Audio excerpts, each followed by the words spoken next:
We had a very high-level celebrity on the yacht with a bunch of real Navy SEAL Green Beret guys that were there as his real protection. This mission went all the way to the top. This ended up with 4 corrupt federal judges. For the listeners who didn't hear our last one, I'm the executive producer of the movie Sound of Freedom. I led over 70 undercover missions in 15 countries. The majority of those missions, we weren't following logic and protocol. I truly believe that we were being led to where those children were, what we needed to do to keep our team safe. In fact, I have a whole bunch of stories and a bunch of examples of that exact thing happening in identifying where the kids were and being able to have successful missions because of us. So this actually kind of laid a foundation for everything for me, from building the successful companies to rescuing the children. All of these things was a conversation I had many years ago. It was a guy by the name of Jerry Prine. Now, sadly, Jerry died just a few years ago. Jerry Prine? Prine, P-R-U-Y-N-E. Okay. So Jerry he never graduated from elementary school. He couldn't read or write. Yet he was the inventor of countless medical life-saving devices. The original software that IBM used for voice recognition was developed from something that he created. Yet he couldn't read or write. You're like, well, that's kind of weird, right? Mm-hmm. So he was tested at the University of Utah as the highest IQ at the time that they had ever tested, one of the highest in the world. And I sat down with him, and he said, Paul, you could have an IQ over 200 if you wanted. I'm like, no, I'm really not that smart, right? I worked really hard for my grades. I didn't even get a scholarship. I said, plus I don't think you can change your IQ, right? That's something you're kind of born with. We're all either somewhat smart, not smart, whatever, right?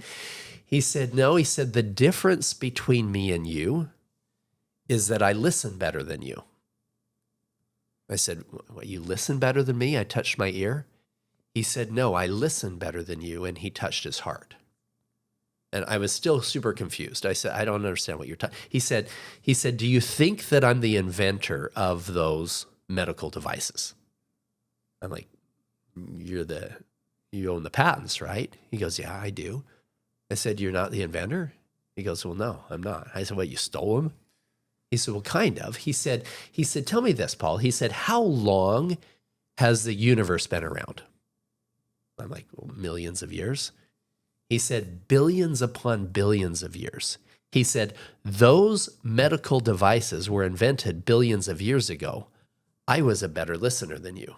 And I'm like, what? I don't understand. He said, most people discount their intuitions because they know not from where they came. They think that they came from the limited knowledge they have of the books they've read and the people they've talked to and everything. He said, when you understand that we live in a world of connectivity with each other, and we live in a world of universal truth, that we can literally access anything. Yeah, and we've all sensed it at different times in our life. We're like, I need to check on my daughter. I need to call my wife at this, or something's going on. These are all things because there's a lot more connected than we understand. And we've got our conscious mind, we got our subconscious mind, and then we've got access to what he was describing as the superconscious. It's literally the connections we have with everybody at all times and all places, with what you might call God or the universe or the source or whatever else. All of this stuff. And is that like Jung's collective consciousness? Yeah, I guess kind you could consider it, but it's not just a Jung theory. It's literally here's the thing. I'm not going to go religious here, but I'm just going to throw this out. So. Here's how the average person communicates with God. It's praise, praise, praise. You're so good, you're so great. Sorry. Sorry. Forgive me for this, and fix. Please bless this. Help that this will happen in our life, etc. Well, can you imagine having a healthy relationship with let's say that you're dating a new girl, right? And you call her up and you say, praise, praise, praise. Hey, you're so gorgeous. You're so important. Wow, wow, wow. You're just amazing, amazing. Fix. Sorry. Sorry about, I accidentally, I left a mess in the kitchen and, crashed the car, and sorry, I cheated on you, whatever. And fix. When you come home, can you, sweep the floor? And then you hang up the phone. That would be a shitty relationship, right? Because it's very, very one-sided. What if most of our communication with God, with the creator, whatever, what if it's so one-sided that so many of us never have a chance to have that two-way relationship, right? And so a lot of people think that meditation is a Eastern philosophy thing versus a Western one, et cetera, et cetera. The reality is, if we can learn, and this is what Jerry was teaching me. He said, Paul, if you can learn how to tune in, how to close off your rational mind and tune into that feeling of truth, he said that everybody has access to. This isn't one thing that some preacher, some, prophet or whether. He says all of us have access to that ability to tune in to that clear direction in our life. And when you do so, he says, imagine that you're like this incredible, massive supercomputer. And as a supercomputer, you have unlimited capabilities, but the only way that you're putting information into your computer, you don't have any internet connection whatsoever. And the only way you're putting information is those old little floppy disks, those little 3-inch floppy disks, right? That he says that will only carry as much as like one Word document at a time. He says that's how we're gathering information and putting it into our supercomputer. He said, when you learn how to listen, he said, you can literally download unlimited amounts of information. He said most there's a lot of scientists like Nikola Tesla, like even Einstein and others who talk about tuning into something beyond themselves, right? So that's all. So that one thing started changing things in my life. As I started building my companies, when I got an intuition, I need to send this guy a text. I need to call this guy. I would act on it immediately. I wouldn't sit here and rationalize it and think, oh, well, what if this isn't the right time? It doesn't matter. If it came to me, boom, I would act on it immediately. And I believe that the majority of the success of the companies that I built was because of the fact that I was using what you call multipliers. We all have like 24 hours in our day. And if we're trading time for money for things, we do it forever. Yet, if we can identify some things that can multiply our efforts, not only building a healthy team and whatever else, but in this case, identifying where it is you want to go and then tuning in and visualizing with emotion where you want to go, and then allowing the universe, allowing God, whatever you want to call it, to come in and start bringing those things into your life that are in alignment with where you're going, and then you follow them. That's where magic happens. And moving forward in doing the undercover missions to help identify and rescue trafficked children, which I know this is, it feels a little bit off topic, but it's not at all. I think it's something that everybody can truly use in their life, whether it's just a quiet breathing in through your nose and holding it for a second and closing your eyes and tuning into that space in your heart, trusting those intuitions as they're coming in your life. As the more you trust them, the more that you follow them, the more those things will start showing up. And all of us have seen, I'm sure that you've seen stuff in your life as well, but we started bringing those into the undercover work, and it was miraculous what ended up happening. Well, I was going to say, I'm a big believer in intuition, like every time, this is a very, small, horrible example, but, every time I've ever been cheated on by a girl, like you feel it before nothing's changed. Or every time I was running around on some chick and she's like, well, where were you? Well, what happened this? Well, why this? Well, who? And it's like, what is this chick's problem?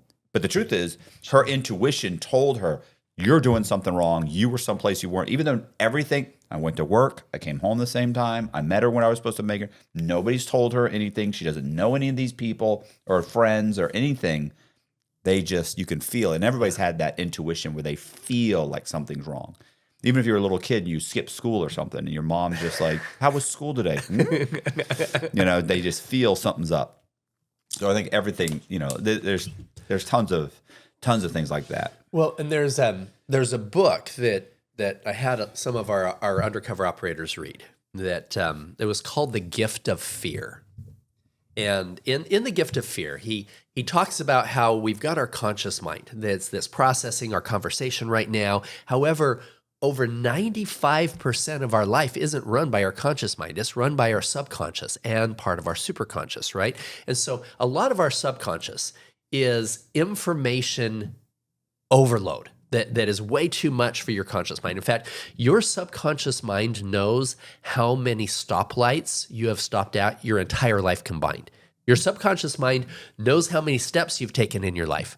Your subconscious mind knows exactly how many triangles are on this thing right behind me. Mm-hmm. Every single one. All of that stuff, your subconscious mind knows all of it. In fact, your subconscious mind picks up on little teeny cues. This is where the gift of fear came in, is that you might have been walking into this building and you're out of your peripheral, something your conscious mind didn't even pick up on.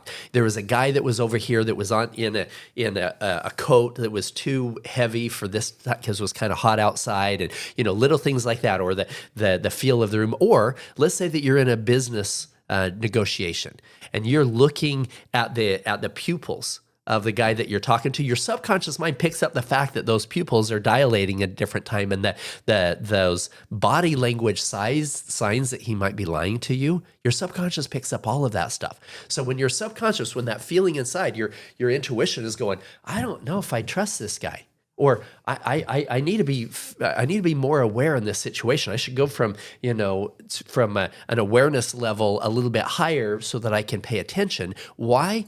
Because there's other little cues that are picked up in your subconscious. So if people say we only use 10% of our brain, no, we use like 0.0001%. If you consider the fact that your conscious mind is here, your subconscious mind is gathering all this information and feeding you stuff, but being able to tune in that meditative space and that listening space, etc. Now you access the superconscious, and the superconscious is beyond the twitching of their eyeballs or their all these subtle cues that are coming. The superconscious mind knows the conversation that your girlfriend had with that guy, totally away from you. All of that stuff. Your superconscious can pick up on all of that and help guide you and lead you in ways in your life that are beyond imagination. I was thinking about the time I was in the bank. I went to a bank one time with fake ID to cash a check, and the manager, he just kept coming over. Well, why are you cashing the check? I tell him my explanation. He'd come back and go, "Why don't you deposit the check in your bank account?" I give him the explanation. Like, I know everything you're going to ask. I already have the explanations. Everything I'm saying makes 100% sense. He goes in the back. He starts making phone calls this number, calls that. He knew the whole time. He knew, and I knew he knows something's wrong. He can't put his finger on it because the idea is real. The check is good. Everything's good. Everybody he calls is somebody's answering the phone, giving the correct answer. Like, everything is covered. Mm-hmm. But he was adamant something was wrong. And when he finally came back and had gone through all the checks and everything, I checked all the boxes, and he counted out like $29,000 in cash, and I'm putting the money in my pockets, and I'm standing there. I get up I'm leaving. He stopped me, and the name I was using was Scott Cugno, and I remember he stopped. He goes, "Mr. Cugno," and I said, "Yeah, what's up?" And he goes, "I want to let you know," he said, "I feel very apprehensive about this transaction." And I go, "Really? Like, what is it?" Exactly, and he goes, "Can't put my finger on it." And I go, "It'll come to you." And I turn around, I bolt, like I just walk right out. But he was, it's like he in the whole thing, it's like, you made the call. You called here. You did this. You ran the check. You checked on, you did everything. But in his heart, he knew, he didn't have a choice but to give me the money. It's like, at this point, I have to give him the money. But even after everything, at no point did he ever go, "Yeah, it's fine." He just was like, something's wrong. Like, there was something in him telling him, yeah, something's not right. and he just knew it, but And we all have access to that. The problem is that we let all of this chatter in our conscious mind just fill it up.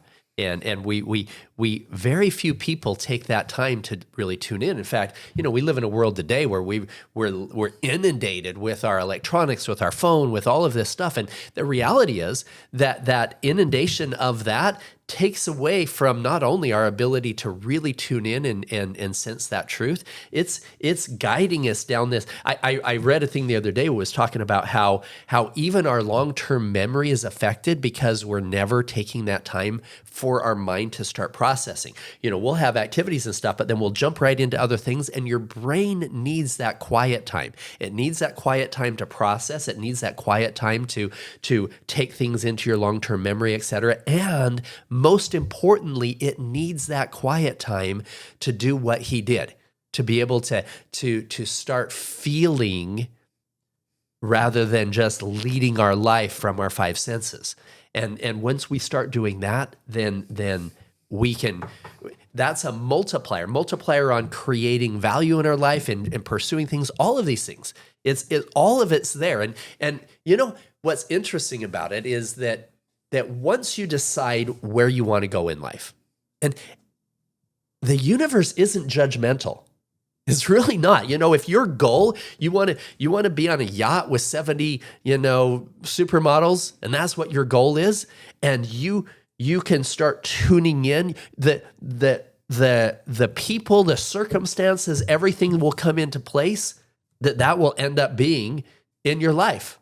Believe it or not, right? So you can use it for good or bad. You can use it whatever it is. This is not a principle where we only have to be doing healthy, moral things, right. And it's important to know this because identifying where you want to end up is vital. If I used to. It's like this, people are like, how do I want to become successful? Where do I want to go in life? If my sister used to be a travel agent, and if I called her up and I said, Tiffany, I want to be on a 737 tomorrow at 3:00. She'll say, well, where do you want to go? And I say, well, in addition to that, I need it to have, a blue tail, and I want the engines on the wings, not on the back. She went, where do you want to be, right? And so many times in life, we're trying to figure out our vehicle instead of our destination. If we simply identify where we want to go, I want to have a healthy relationship with my spouse. I want to have enough money where I don't have to worry about it every single month. I want to drive and get super clear on that. And then once you're clear on the direction that you're going, then start learning to follow those signs when they start coming, the people, the circumstances, everything, then everything will start conspiring to create that thing in your life. Mm-hmm. And so, you can call it faith if you want. A lot of people think that faith is going to church and asking God to fix things in their life that they don't believe are going to be fixed. That's not faith. That's blind hope. Faith is a principle of power next to unconditional love. It's the most powerful law in the universe. And it's simply this. It's the unwavering conviction that what I want to have happen will happen. And, John chapter 6 says, ask in faith, nothing wavering. The problem is that most people have a hard time with that unwavering conviction about anything. Should I marry this woman? Should I start this new job? Should I go? And it's because they don't know if it's in line with what God wants for them. When they understand that literally they are co-creating with divinity, co-creating with God the life that they're putting together, especially if it's having a healthy life and God is blessing those efforts. It doesn't matter if your goal is if you want to be an astronaut or a billionaire or whatever else. You can create those things if you visualize what it is, put in the efforts, and start following. And I have a whole bunch of examples of that. But let me talk about the child rescue work in doing so. I remember when I went into Haiti once, and I had a brand new team. These guys hadn't worked with me before. At this time, I had led about 30 plus undercover missions, and I was getting very, very good at finding out exactly where the kids were and where they were being held and everything else. And it was about 2 a.m, and we hadn't found any connections with traffickers. And I said, guys, can I take lead? Are you good with that? They're like, yeah, these guys say you're really good at this. I want to see what you do. These guys are, Navy SEAL, Green Beret. I mean, they're tattooed up and they're big. I'm just me, right? And they said, yeah, I see what I hear you're really good at this. Tell me what you do. I said, okay. I said, first things first, I need you to understand that I believe in God. I said, most people believe in a supreme power. Some people call him the universe or Jehovah. I says, it doesn't matter. I said, God exists and cares more about these children than you and I ever could, and knows exactly where they are. So if you're okay with it, even if you're not, I'm going to start out by asking for some help. So here we are, downtown Port-au-Prince, Haiti, the darkest, most voodoo-infested place in the Western Hemisphere, and we take off our hats and we offer up a prayer. And then I said, guys, now I need you to understand how I see fear and faith. I said, fear and faith cannot exist in the same person at the same time on the same subject. The reason behind it is, in a way, they are the same power. People who believe bad things will happen to them actually attract that into their lives. People who believe good things actually attract it into their lives. It's the same power, but on opposite ends. I said, so because of that, I might do some things tonight that you guys are going to think are a little bit stupid. Right? Because I don't have that. I feel safer here because I truly believe that we are on God's mission. I feel safer here at 2 a.m. in downtown Port-au-Prince, Haiti, than I did sitting in my office in the U.S. I said, now I said, have you ever heard of these guys are like, okay, dude, whatever, right? And I said, have you ever heard of that movie? Remember that movie, Finding Dory? In the second one, Finding Nemo, this stupid fish, this little kid's movie, right? Finding Nemo. Yeah, Finding Nemo. The one after that was called Finding Dory. And Dory is this stupid fish with a 2-second memory, right? And her parents are somewhere in the ocean complex, and she's just keeps swimming, and and finally she ends up finding her parents. I said to these SEALs, I said, guys, I said, I might operate a little bit like Dory tonight. I said, because I'm not going to follow logic and protocol. I'm going to listen. Similar to that story we began about with Jerry Pruitt. He says, I'm going to tune in and listen. These guys are like, okay, whatever. This is weird, but okay. So I said, okay, just drive. We're driving. I said, okay, right there, stop. He says, that black alley, that motorcycle gang right there. I said, yeah, stop right there. He said, what are you going to do? I said, that guy knows something. I can feel it. He said, bro, this is a super dangerous area. We have to survey the area first, make sure that we're good. I said, no, we don't have time for that. I said, he's going to be gone. I said, in fact, you guys are going to intimidate him. You guys stay here. I'm going to go out. I'm going to talk to him. He's like, are you stupid, Paul? I said, look, I'll buy you pink panties when we get home. I don't have 2 weeks to figure out who's selling kids. I said, this guy knows something. And so I get out and I walk up, and this guy, he's sitting on this motorcycle, and he pulls up his shirt as I get to him, and there's a gun that's like tucked into his pants right here. And I'm just listening on my heart. I pull out I remember, I think it was a 20, maybe it was a $100 bill. I hand him this $100 bill, and he goes, what's that for? I says, that's for you. You keep it. I said, I have another one for you. If you can help me with something. I said, I have a friend in the U.S. He's got a lot of money. Pays me to set up parties for him. He likes 10-year-olds.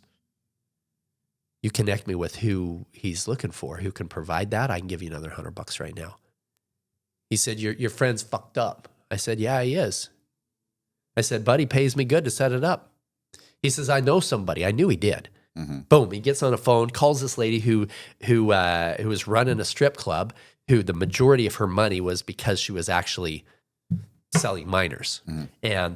And through that connection, we followed the lead all the way up to, we ended up taking down the largest child trafficking ring in the entire Caribbean, which included 4 corrupt federal judges as part of that sting operation. Now, that lasted over a few... Corrupt federal judges in the Caribbean? In Haiti, okay. Yeah. 4 Haitian federal judges that were tied in with it, that let these traffickers out and a whole bunch of other stuff. So that all came from just that one experience there. Now, I had a whole bunch more, but another one I think that you'll really like, unless you want to have questions on that one, and then we'll... Well, I mean, I'm wondering how that whole thing kind of transpired.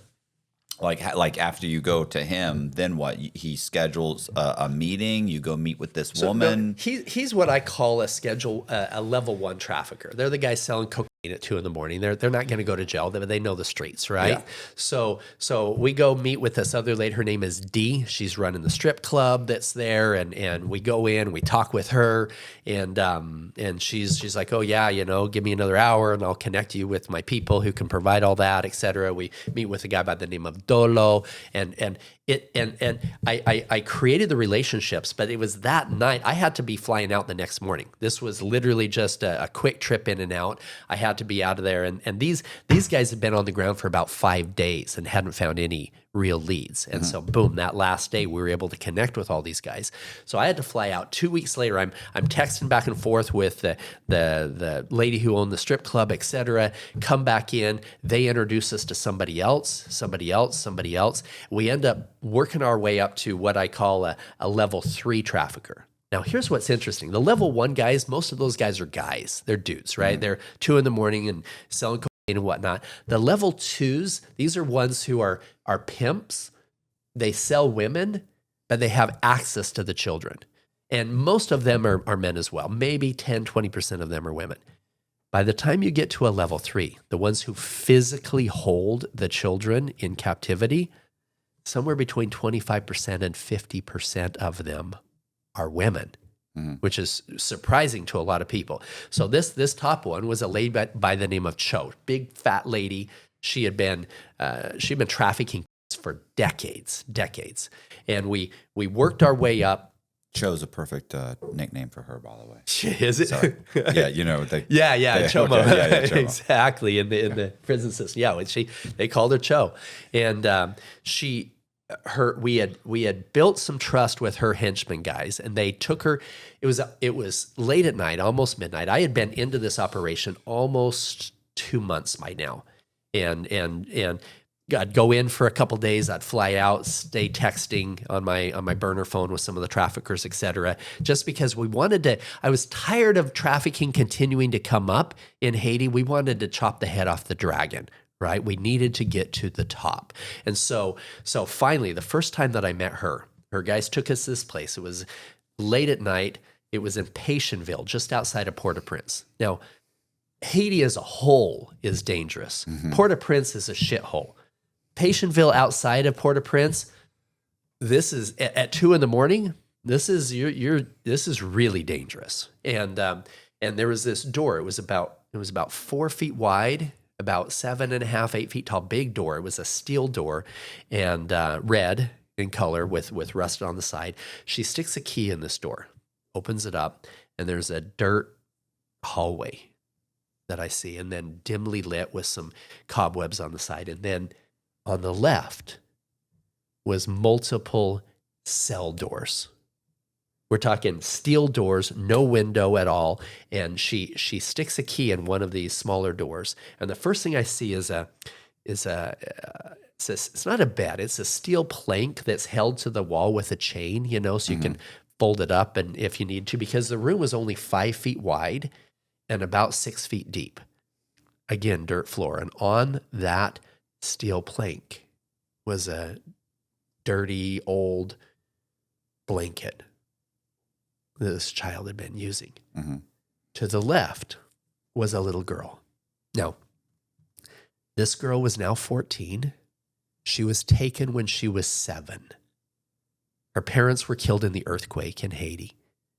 Nobody knew she was alive. And at the time of the earthquake and other situations like that, that's where traffickers will move in because there's so much upheaval going on that people don't miss the kids. This is what happens in war-torn countries all the time. So she had been taken 7 years before. She looks at me with a blank look in her eyes like this is what happens every day. That girl had been sold 10, 20, even 30 times a day for 7 years. She didn't say one word for 2 weeks after we rescued her. I'll tell you how we did the rescue in a second, but she didn't say one word for 2 weeks. And her very first words that she said were, "I didn't think anybody would come." She had given up hope. I told you I wouldn't make you cry, but Yeah. No, it's you're okay. like, No, I'm good. she had given up hope 7 years before. Yeah. And what makes me so mad is that every single man who walked through that door, every single man for 7 years Yeah, knew she was there. was there to rape her. Yeah. And nobody turned it in. Nobody, right? Me and Andy were the first people who walked through that door that didn't have that intention. Well, those are horrible countries. Yeah. I mean, first of all, you walk in the room, you've already determined you're totally okay with the misery of this person. So, Yeah. I mean, you can't expect those guys to turn around and then do the right thing. Yeah. And those countries are so brutal, Corrupt. corrupt, brutal. Just they're horrific places. People in the United States have no idea how good they are. And look, how far is Haiti away? Yeah. It's like, you know what I'm saying? It's not Cuba? that- Is Cuba like 9 miles or 90 miles?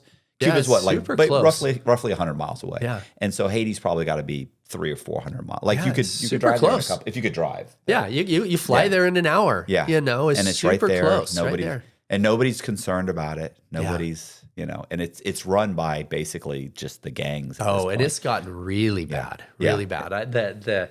I truly believe that the massive upheaval of tires burned in the street and even the assassination of the president, all of those things, I believe those came from the power struggle that we started on this mission. Because again, this mission went all the way to the top. This ended up with 4 corrupt federal judges being identified as somebody that was involved with all of this. So how'd you guys grab was it just the little girl? Or were there multiple? No, You said there was a whole bunch. Okay. Yeah. So I had connected with Cho. I had connected with Dolo. All of these different traffickers over just making sure that we had all of them. And then I said, listen, we're going to have back in the early days, we would have a sting operation that was set up like a party because we needed to get all of these guys together in the same place at the same time. If you took down just one of them, then boom, the rest of them would go into hiding. You couldn't do them. You either had to do a massive sting on each one of their operations, or you had to have them bring their children and have the trafficker showed up to a central place, right? Mm-hmm. So I had a friend who had a yacht that he had toured around the world on. This was a catamaran that was like 55 feet wide, huge beautiful, beautiful boat. And he had told me multiple times, he said, Paul, if you can ever use my yacht on one of your missions, he said, I would donate it just for the mission, whatever you need. Well, this was the opportunity because we had a very high level celebrity, somebody who's one of the top business coaches in the world that is very well known, that I can't say his name online because he hasn't said that I can tell him which, but most people would know who he is. And he's like, I want to see an operation, but we needed to keep him in a protected state to see a takedown. So we had him on the yacht with a bunch of real Navy SEAL Green Beret guys that were there as his real protection, and the Homeland Security agent who had first recruited me. He would come at the very end of these missions with all the cameras and tell the story. And you can see this whole story on a documentary called Operation Toussaint. When you watch that, you'll see that little girl I was telling you about at the very end. She's holding a teddy bear. And, that was the girl who was taken when she was 7. Well, this entire operation, multiple traffickers, 34 children is what they brought together, but they represented hundreds and hundreds of more children throughout their network, but we were able to take them down with the kids that they brought. And so we rented this beach area, had the yacht that was sitting off the beach.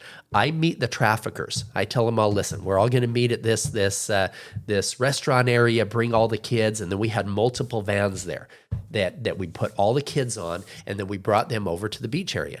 And so then they're sitting there on the beach, this celebrity guy who ended up really doing well in promoting what we were doing. He saw the kids there on the beach. We put them in a little dinghy, not a dinghy, we put them in a little palapa, a little grass hut thing, and gave them ice cream and drinks. And we told the traffickers, listen, we're going to go see the big boss on the yacht. No knives, no guns, no problem. So we take all of their weapons, we put them in a little box there, check them, and we get in a little dinghy and we go out to the yacht. We're sitting on this back table with undercover cameras so that we can document everything they said. So they can't say later, oh, I thought we were coming to a pool party, a beach party with the kids. No, you said on camera where you got them, what they would do for what price, all of this stuff, right? And so we're sitting there, and this celebrity has got this big, huge beard on him, so you can't even tell that it's him. And I'll tell you who it was. It was Tony Robbins. That's why I started to smirk. I was going to say Tony Robbins. Yeah. So, we can't hide Tony. He's like 6'9", and he's everybody knows what he sounds like. But we had a makeup artist put a big beard on him and everything else. And so he's sitting there laying there on a couch, and the lady, a beautiful woman, is waving him and stuff. And so he's just listening to this conversation. And I'm there sitting with the traffickers, and we get them to say exactly where the kids came from and everything else. And then we put the traffickers back on the dinghy. I get on there with them, and the president of the foundation that I was working with at the time gets on. He used to work in Homeland Security. He had never been in like a situation like this. He was a desk guy, right? He gets on the boat wanting to be a part of the takedown. Now, I had done a bunch of takedowns, and shit happens on these takedowns, right? So we go back in with these guys. We're handing out that we're in this little house thing, and all of a sudden, boom, federal agents from Haiti come in from all directions. Boom, boom, boom, and they're throwing us all on the ground. They ran out of handcuffs because of how many traffickers were there. And so they had these zip ties, not little ones. We're talking big, fat zip ties, and they're throwing me and him on the ground with these zip ties. Well, the agent who was on top of me didn't know I was a good guy. He wasn't at the meeting the night before, and we didn't want to tip it off because we were so high level with these guys. So even the federal agents didn't know that we were good guys. They just knew they were arresting us and putting us in. The head of the federal police that knew who I was out in the car waiting for me to be taken out there to the back of the police car. But they throw these big zip ties on. They pick us up. They take us out, and as soon as we go outside the door of the house, boom, I get hit on the side with some rocks. The locals had found out that there was a child trafficking party going on, and they were pissed. So they're throwing rocks at us. So the cop's like putting his hands over the top of my head, and boom, runs me out takes us out and puts us in the back of this the police car where the chief of police is there, who knows who we are, right? And the locals are like, boom, boom, boom. They're pounding on the back of the car, and he takes off out of there. And he gets out of the beach area and gets out onto the main road, and he says, okay, I have a handcuff keys for you. I'm like, well, I got zip ties. Do you have a knife? Do you have pliers? He goes, I don't have that. I said, we have a bigger problem. He said, what's that? I said, well, while they were zip tying me back there, the agent who was on top of me didn't know I was a good guy. And he patted me down, and my passport, my real passport, was in my inner pocket in my pants. Because usually is what happens. We send all of our luggage to the airport, and when they arrest us at these things in the cop car, they, instead of taking us to jail, they take us straight to the airport. Boom, we get out of town. So I had to have my passport on me. Well, I said that the federal agent was patting me down. He pulls it out. He throws it on the evidence pile with the trafficker stuff. And I'm like, that's my real passport, right? And so I said, it's sitting back there. And he's like, well, that's a war zone back there. We can't go back. I said, I know. He says, we have to wait until we get to the police office, and they bring all the stuff. So we're sitting there waiting. The jet's waiting for us. I had a private jet that I had paid for the operation, and all the Tony's there. All these guys are waiting there, and I'm going on to we wait for the PlayStation. Finally, they get my passport. So we get back on the plane, and this is one of the most beautiful moments of my life. Was Tony in his big, huge hands. He's like, claps as I get on the jet. And I'm like, okay, I feel really good about that. Because he knew that I had spent the last 3.5 months undercover, taking down these guys, finding out where they came from, everything else. And so I sit down with him. We fly back to the U.S. 2 weeks later, 4 federal judges let all the traffickers out of prison, citing that the real bad guy wasn't the traffickers. The real bad guy was the American that got away. All right. Now, it wasn't Paul Stone, it wasn't Paul Steele, it wasn't Paul Black, it wasn't any of my undercover aliases. It was Paul Hutchinson. Right, because they had the passport. They had the passport. What I didn't know is that on the way to the police place, they had written down, they had typed my information on, so by the time I got my passport back, it was already there. And so, boom, they let the traffickers out. So we had to fly the first lady, the head of the federal police, and others to the U.S., the foundation I was working with, so they could hear the whole story. And I give them the details of every text, every picture, everything with all these traffickers. The guy in the federal police, he stands up, he goes, I don't care if I lose my job. I don't care if I lose my life. I'm going to clean up the corruption in my country. They went back in, arrested the traffickers again. The federal judges were taken down. And that was the power struggle that I believe ended up with literally within a few months later, there was tires burning in the streets. There ended up being assassination of the president. And sadly, that country ended up going the wrong direction. It was already in the wrong direction. But in the last year, you don't want to go there now. It's literally run by the gangs, and it was super negative. But You told that story last time you were here. I fucking did. Yeah. Yeah. Shit. Except for the Tony Robbins part. Yeah, so that's a good Damn it. yeah. Yeah. I didn't hear myself telling that No, it's damn exactly story. like as you were telling, I was like, this is the exact same story. Shit. Except Well, you didn't tell the lead up to it in the Tony Robbins part. no, not the Tony. Yeah, you didn't mention the Tony Robbins part, which is hilarious. And you didn't, but everything else, like The red door, did I tell the red door stuff, where the little girl was sitting there with the bed that came down? I didn't tell that. No, I didn't tell that. But I told about no. the rocks throwing and stuff. Just the capture. The capture. You only mentioned the capture and the passport. because you were talking about different things, and you had thrown in one time. Last time it was, and one time we had taken down, and so you started at the arrest forward last time. Oh, sorry, so as guys. soon as you got to the, as soon You as cut you got that whole part out if you want. Oh, we can't. We gotta leave that in. No, it's good. The only difference was that last time you had mentioned, that Tony Robbins. I like the Tony Robbins thing. Yeah, you're not hiding Tony. You can't hide his voice. You can't hide anything about him. Yeah. So what? I mean, what? So you want to know the whole takedown of that. I was talking about following, this, and there's other operations that we didn't talk about in Ecuador and others where we took down some rings that we were literally being led exactly where they were. So if you want to go down those, great. I can tell you the big takedowns on those, et cetera. I can tell you when my wife went undercover. Okay. After I met my wife, who, she was the one that didn't want to wear the $2,000 dress and she just wanted to wear a $200 dress and donate the rest to charity. She's an amazing woman. She runs the foundation, and she speaks fluent Spanish. She's from Colombia. She's an actress who just came out with a movie last year. She was the lead female. She's an assassin who kills assassins in this movie. She's kind of a badass, right? Right. That sounds like Colombiana. Exactly. Yeah, kind of like that. So she was doing a lot of the aftercare with the kids that after we met. So we would do some of the missions with some of the operators. She would do a lot of the aftercare, and she kept saying, "Paul, I want to do undercover. I want to go with me." I said, "Listen, no, am I going to take you undercover? It's not a little walk in the park." I said, "Until you can beat me at Krav Maga, we're not going undercover, right?" And she still can't, Right. I'm not that badass, right? I'm really not that good. My daughter she's can 5'3", so yeah, exactly. She is. Yeah. She's just tiny, and so for a few years, she just really wanted to go and help out, and not just the aftercare stuff. Well, then I was working in Ecuador, and we had some teams down there, and we had identified 6 different trafficking organizations, and one of them came from some of the leads that she had found while she was in Peru talking with one of the victims, which was awesome. So the federal police called me and said, "Paul, You've worked up to the level 2, like we talked about before. There was this level 2 that was her name. She was a madam. So it was a female trafficker. Level 2 meaning she was selling she was selling women. She had a bunch of women, and she had access to kids. They says her name was Paola.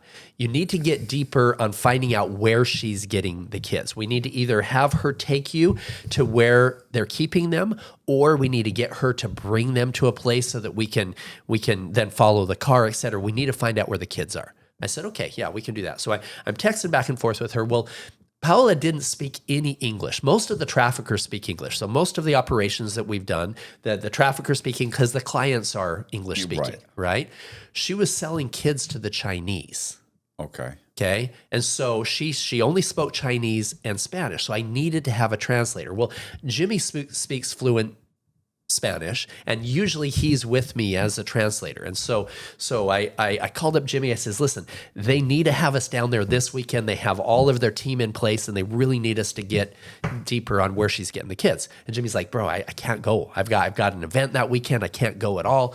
I'm like, crap, I need to find somebody I can trust that speaks Spanish. And then I found out that Paola, her level 3, the one that she was getting the kids from, was a transvestite. So I'm thinking, okay, you know what? I can handle a madam and a tranny with, that's not that dangerous. I'm like, okay, I can deal with this. I can deal with this energy, no problem. But I need a translator. And my wife was going with me to something else in Latin America. I said, babe, you want to go undercover? I need a translator. She's like, oh yeah, it would be awesome. I said, listen, but I've got to figure out how to tell these guys, and I'm bringing a beautiful woman with me. She says, just tell them you picked up a whore in Colombia. I said, I'm not texting them that. She says, I will. So she takes my burner phone. She's texting them, hey, I picked up a hoe in Colombia, and she's coming with me as my translator. I just keep her with me because she gives me everything I want, type of, that. So they're like, okay, yeah, they're cool. So I sent $500 to the madam. I sent $500 to the tranny. And I told them, later, everybody was like, how the hell were you sending him money? I was sending him money as Paul Stone, not as Paul Hutchinson. I'm sending him as Paul Stone through Western Union. Right. A lot of people are like, but because the average Western Union, you have to have ID and everything else. No, if you can set up a fake profile and go in. And so it was, I'm sure you knew all this stuff. It's usually to pick it up. You need the money, right? But even sending it, you need it. Oh, okay. Yeah, a lot of times you do. But unless you set up a fake one. But yeah, it's usually just a pickup. What's so cool about that is that when I'm sending them money, now they have to send me their cedula, their ID. I send that to the federal police. It's one of the tools that we use to get the extra information from them, right? And so I sent them $500 each. And I said, listen, I'm flying down. My boss has to verify that you guys have all of the inventory that you say you have. You've shown me pictures. I'm going to send you this money now. And when I get there, I will pay you $100 for each one that you show me. You can either take me to where they are, or we can meet somewhere. Every one that you showed me on your pictures already, I'll pay you $100 for each one. But I'm flying down in a couple days. And so we set all that up. We fly down there. And I'm texting with the tranny, and no answer at all. I'm like, what the hell? Why am I getting ghosted here? So I text the madam. I said, what's going on? Why the tranny's not answering me? And she's like, oh, she got detained. What do you mean detained? Oh, she rented out some of the kids to somebody and to a foreigner that came in. The foreigner beat up one of the kids, left a scar on her cheek, and that's hurting her inventory and her ability to sell that child. And so she went in with guns, and the cops ended up coming and took her in. So I'm like, so she's away for good or what? She's like, oh no, she knows the local cops really well, but it's just protocol. They've got to keep her for a couple days. They'll let her out in a couple days. I'm like, shit. Catch and release. Yeah, exactly. And I'm like, I don't have a couple days. I've got a couple days. We have to do this operation now. And I knew the madam had access to other suppliers. It wasn't just the tranny. Mm-hmm. Now, Paul Hutchinson's nice. Paul Stone's an asshole, right? And so I said, well, I'm texting her. I said, I don't care. I don't fucking care. I said, I sent you 500 and I sent her 500. I know where you live. I'm coming to get my 500 out of you. I'll take it out of your ass if I have to, right? And I want the 500 from the tranny. I want my $1,000 back right now, unless you can show me what my boss is. I'm wasting my freaking time, right? And she's like, oh no, she says, I have others for you. I said, I knew she did, right? I said, okay. I said, tell me, we're gonna take me there? What? She said, give me a minute. About half an hour later, she texts me back. She goes, okay, meet at this restaurant at 2:00 this afternoon. I'm like, okay, cool. We show up at the restaurant. And she's shaken. She's like super nervous. Why? Because her other supplier, I'm there with my wife, right? Posing as a hoe from Colombia. She's dressed the part and everything so she can help translate for me. We show up and the madam is shaking because her other supplier isn't another tranny.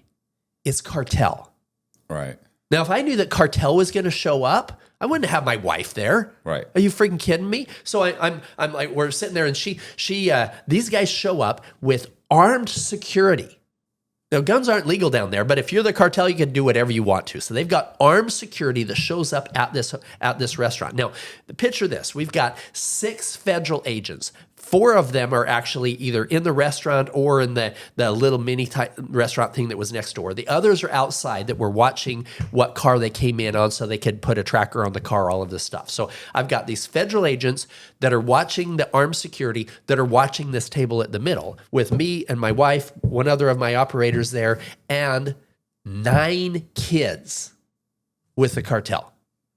So, and then the madam says, hey, you want to go to the bathroom? Just how girls do, right? They get up and go to the bathroom together. And so my wife, she says to my wife, this hoe from Colombia that I have, pulls her into the bathroom with her. So I'm like, shit, I'm sitting here. I've got to stay here. She's in there with a trafficker. And so my wife's story, she says she goes in there and immediately this madam is saying, hey, tell me, is he good? Because I could get whacked dead if he's not good. She said, well, what do you mean he's good? Well, he's not Interpol or something, right? And my wife's like, oh, no, you give him what he wants. He gives you whatever you want. You just take care of him. He'll take care of you. She says, okay, good. Because those guys are super dangerous and whatever. Well, then she pulls out cocaine. They're in the bathroom, offers it to Vanessa. She's like, oh no, sorry. Pablo will get pissed at me if I get too high right now. He's waiting for the party tonight or whatever. She says, okay. And then this madam freaking FaceTimes her son for his birthday party.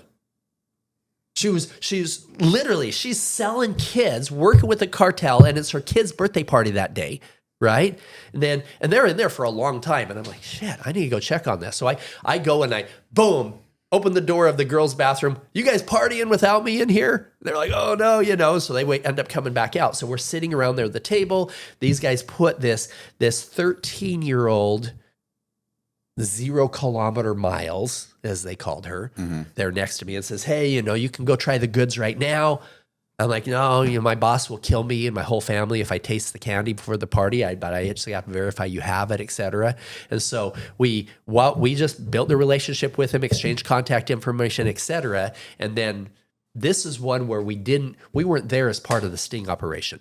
This is one where the feds had put a pin on the car itself so they could find out where they're keeping the kids, et cetera. And 2 days after we left, boom, they went in, did a sting, arrested all of these guys. They rescued, I think there was 20 something kids there. These guys got 25 years and 4 months in prison. I don't know why they didn't get life in prison, but we got 25 years that these guys are all in prison. Plus, as well as I do, because you were, behind. If you put a in prison here in the U.S., you have to separate them from the other, the drug dealers and the other crimes, because they'll beat the shit out of those. In Latin America, many times they don't separate them. You get put in jail for crimes against children. You get ravished every day. So they might not make it. They might not make it that 25 years. Yeah. Well, unless they just get released completely. They right? might. Well, my deal with the federal police is, listen, we will do the work. I will pay the money. All we ask these guys stay in jail for good. And the fact that the guy that was running that operation with me down there ended up getting promoted to the head of anti-trafficking for the whole country, and then the head of anti-trafficking representative for the United Nations. So that operation, because it was such a high-level takedown, ended up being one of the biggest things of his career, which was beautiful. Now he's super involved in that space, and so that's when my wife went in that space, and that was before her movie came out, the movie about her being an assassin and everything. So okay, now she can't be public. You mentioned this in the other interview too, where you're talking about how like the traffickers would have like a kid the same age as the ones they're trafficking. It always makes me think of that movie, Man on Fire. Yeah, with Denzel Washington. Yeah, where the guy he's got like multiple. He's got like kids. His kids are the same age, and he's trafficking these young girls. And I mean, I just think that they're so detached from what's happening that they're just psychopaths, and it doesn't affect them at all. Well, and sadly, a lot of them end up trafficking their own kids later. That lady Cho in Haiti, she was trafficking her own daughter as part of all the other ones as well. Yeah. Well, I was gonna say they're probably at some point in their lives were trafficked, so they just kind of think it's just par for the course. It's just the way things are. Yeah. Absolutely. So what? The Vice story. Do you Oh yeah, remember that? what's I was gonna say. what's the whole? I don't want to say the whole grabbing the. I say the Vice story. The Vice story. Or you could just say, Yeah. What's up with the Vice story? You grabbing? Yeah. Well, I mean, here's the thing. After the Sound of Freedom movie came out, there was a lot of people that there were some girls that came out with sexual allegations against the Homeland Security agent who Jim Caviezel loosely plays and stuff. So there was a lot of controversy around it. People were trying to poke holes at everything, and as part of that, one of the news agencies got I don't know if it's a subpoena. I guess it's not a subpoena. Whatever. They were able to access all of the records from within the foundation that we were working with at the time. And as one of those records was something that happened early on when I was doing undercover work, which was probably one of the most dangerous of all the missions. And on this record, there was a former CIA agent who was 14 years working in Latin American CIA. And I had been in a really dangerous situation, and I called him up and I said, how do I handle this? One of the traffickers was there. He was a super dangerous man. There was some guns and stuff involved, and they bring this girl in front. So he wrote, and I'll tell you the story in a second, but he wrote the details of all of it. So that one was written down, and he said, "Paul, you're good. You're good. You've got authorization from the head of the federal police in Mexico. You're good. You didn't do anything illegal, nothing wrong. This kind of thing happens. Swept under the rug, not a problem. Rescued 23 children in that operation, plus some other adults, etc. And so it was totally good. Fast forward, then the media picks up the story, announces that producer of Sound of Freedom movie touched breast of alleged underage victim on an undercover mission. Mm-hmm. So you want to hear the rest of the story? Yeah. So I was going to say, why? Why would they, glob on to that? Just because, are they just trying to discredit you? They were trying to discredit me. Or the movie, or what was the issue? We had problems with big media and Hollywood from the beginning.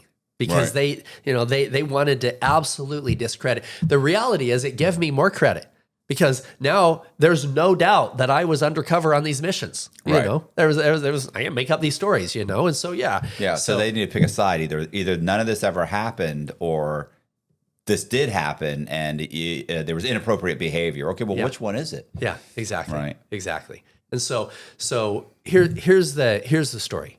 Okay. We're in Mexico. Really, really, really bad news. There was a guy who's like 6'3". Everybody cowered to him. We were talking to guys on the beach. We were talking to guys, and everybody was pointing to this guy. Yeah, this guy can get you. They were showing me pictures of these kids. And we had gotten a phone call from the head of the federal police in Mexico saying, hey, this region is super dangerous right now. There's a lot of trafficking going on. Can you go find out what's going on? So we did. We flew in, and immediately people are offering us kids. Immediately, guys on the beach area, everybody, people are offering us kids. And so I'm, and they're all saying, I said, I want to get to your boss. I'll pay you money to get to your boss. I needed to work my way up, not just the low level guys. And all of them were pointing to this guy. So we finally meet this guy, and he's like, okay, come. And multiple guys said, be careful with him. He's killed. He'll kill you in a heartbeat if you cross him in any way. Super dangerous. And so we meet with him, and he says, "Okay, come here." I says, "Look, I'll pay you $100 if you show me where you're." And I was brand new at this. I didn't know how to negotiate stuff, but we were doing all right. I think this was my ninth undercover mission by this time, and he takes us down this dark alley. And there's this strip club sign, this old kind of rundown strip club, not one of the Main Street ones, this old one. And I said, where are we going? Not one of the nice upper class not strip clubs, Mexican strip clubs. Tijuana strip clubs, there's some high class ones and there's some no class ones, right? So this was a rundown sign and everything. And the manager immediately, when we walk up, got super nervous because of the guy that we were with. Right. So it was obvious he was a dangerous man. He says, I says, where are we going? He says, right here. I'm going to show you our stuff. I says, abuelas. That's grandma's, right? I said, I'm not going in there. You're wasting my time. I'm going to go in there. You're going to make me pay $100 for a bunch of drinks and get some lap dances from some ugly hoes. I says, I'm not going to do it. I said, my boss is having me come and identify some things that we can pull together for what he's looking for. I says, I'm not going up there. He says, okay, you just wait here then. We'll show you, right? So he goes up into the area and the strip club area, and he comes back down like 10 minutes later with the manager, and they've got these 3 girls with them. Now, I'm married to a 49-year-old Colombian girl who looks like she's 24, right? Latina girls look younger than they are. These girls look like they were 21. There's no way in hell they were minors, right? So there's a first part. But he says, yeah, these are some young girls and stuff. And I'm like, well, I don't know if that's really what my boss is looking for. He goes, well, then just take a look for a minute. And I'm standing there next to this trafficker, and in front of me, the manager of the strip club pulls her shirt up, pulls her blouse up, and exposes her breasts, right? The trafficker reaches down, grabs my hand, and lifts it up just like this, right in front of the. Now, if I had backed away, we would have been shot right there. There's no doubt about it. So I just, I grabbed her breast. Right. Oh yeah, that's nice. That's nice, And he says, okay. He says, there's younger ones up there right now, but they're because I says these are too old for me. He says there's younger ones up there, but there was some clients right now.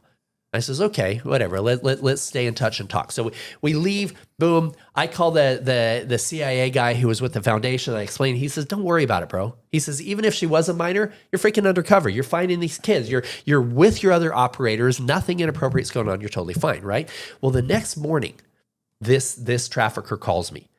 So that was a test, is what we found out later. He calls me up and he goes, Pablo, we have to meet. I says, okay, let's meet. We meet. He says, we need to drive somewhere. So he gets in the car with us. I says, are we going to go somewhere that we can find some real things that my bosses, those were grandmas. Those were grandmas. He goes, yeah. I'm going to take you. I'm going to take you to see the real boss. He says, I'm the king, right? I said, you're the king? He goes, yeah, I'm the boss. I said, yeah, it's very obvious you're the boss. He said, I'm going to take you to see my boss. He's in charge. He's in charge of everything from Tijuana and Mexicali all the way down, all these things. He says he's in charge of all of that. He says his family's in charge of most of Mexico. I said, really? Who's his family? He says his uncle is El Chapo. I'm like, oh, shit. Okay, we literally don't have the top cover there, but we're going to meet, and we pull into this, and we found out later that he was running the Sinaloa cartel for that entire region, but his uncle wasn't El Chapo, right? Okay. He was just saying that, right? Yeah. And so we pull in, I'm sorry. What's funny? We just interviewed a guy the other day who was talking about how, wasn't one of El Chapo's wives 13 years old, or he had a mistress? Yeah, he had a whole thing. It's people are wearing these shirts about El Chapo, like these are not people you should be these glorifying. These kids on the street have El Chapo t-shirts. It's like El Chapo's had a 13-year-old bride. He has these little young 12, 13, 14-year-old girlfriends. You know what I'm saying? This isn't somebody you should be looking up to. Well, sadly, the TV series Narcos kind of glorified all of that. We've been in conversations with some of the guys that put that together that want to take the 70 plus missions that me and some of the operators did and take all of our stories and put them together into a TV series that's just as raw, but isn't glorifying the El Chapos of the world, right? Yeah. Oh no, that was Pablo Escobar. There was Narcos, right? But either way, these guys are all in the same boat, they're all I was just gonna say I remember reading an article one time about, and this was about it was I want to say it was Afghanistan, where they were talking about how they're arranged marriages and stuff, and I remember the one guy that they interviewed. It was an arranged marriage. He was 30. The girl was 12 or 13 or something, and she hid. They have a photo of the two of them together. I think now she was probably 15 or 16. But he said for the first 2 or 3 weeks that after they were married, she hid from him. Wow. He would come home and she'd hide from him. He's and he would go to sleep and she would hide and sleep under the bed. Wow. Like she was just terrified of him. Wow. You know, and but yeah, it's so bizarre, just these other parts of the world, and that what's normal to them. I told you my old cellie, his father was 45, like 40, 45 years old. I told you this in the last one, I think. His father was like 45 years old. His mother was like 13 years old when he was born. And so he didn't really know his dad because by the time he was older, his dad had died somehow. Somebody got shot or died. I forget how he died or took off. I forget. But regardless, yeah. But he was like, but that's Mexico. And, you know, it was very common. Like, but sorry, but you were saying, go ahead. No, this is yeah, it happens all the time everywhere down there. Oh, you know what else I read the other day, which I thought about when you were talking, was they were talking about slavery, and they said it you know, how slavery exists in the United States. They said it exists, you know, people say that it doesn't exist. They said, but it in fact, it does exist. And they called it domestic slavery, where people will, and they gave the example, and it's funny because I've read an article about this. It sounds like I read a bunch of articles, Colby, but I don't. But I happened to read one about this because the name of the article was My Family's Slave. Wow. And it was a young guy who was a writer. And he was a professional writer. And he grew up where both of his parents were doctors. They'd come over from, I don't even know where, you know, India or wherever it was. They'd come over. Was it India? Where they'd come over and they brought their, like a domestic servant with them. And it was heart-wrenching. But like she used to sleep on the clothes, the dirty clothes pile, like she's doing laundry and stuff, and she would make a bed and sleep there. Never really had her own bed. And he's like, and I grew up, she kind of raised me. And to him, I think she was his aunt or something. He knew she wasn't really related, but it was like his aunt. But she lived in the house while they went to medical school. And they were always promising her, once we get out of school and get jobs, we're going to get you your own your citizenship, that sort of thing. We're going to make you a citizen. So they eventually end up becoming doctors. They start then it's their internship. Then it's their start their medical practice, and it's so hard. And you know, and every time she would broach the subject, they would scream and holler at her and belittle her, like, you know how hard we work, you know, and she can't read or write or anything. She has no concept of. To her, they're super smart, successful people. And eventually he ends up going to school, and she stays. I think they end up getting a divorce. She stays with one of them. But when he starts working, like she's been here the whole time. And eventually his parents get older. And at some point, for some reason, he takes her and he like brings her into his house and kind of adopts her and takes her on as his responsibility. And it's a whole thing, bro. It's a whole thing where she's, you know, what do I do? Do I cook? Do I clean? He's like, you don't have to do any of that. What are you talking about? Like, you know, but that at this point, his parents are getting to be the age of retirement. She's getting to be the age of retirement, but to them, they discarded them. And he explains, like, this is our family's slave. Like, this is what she is to us. He's like, and I didn't really know it growing up.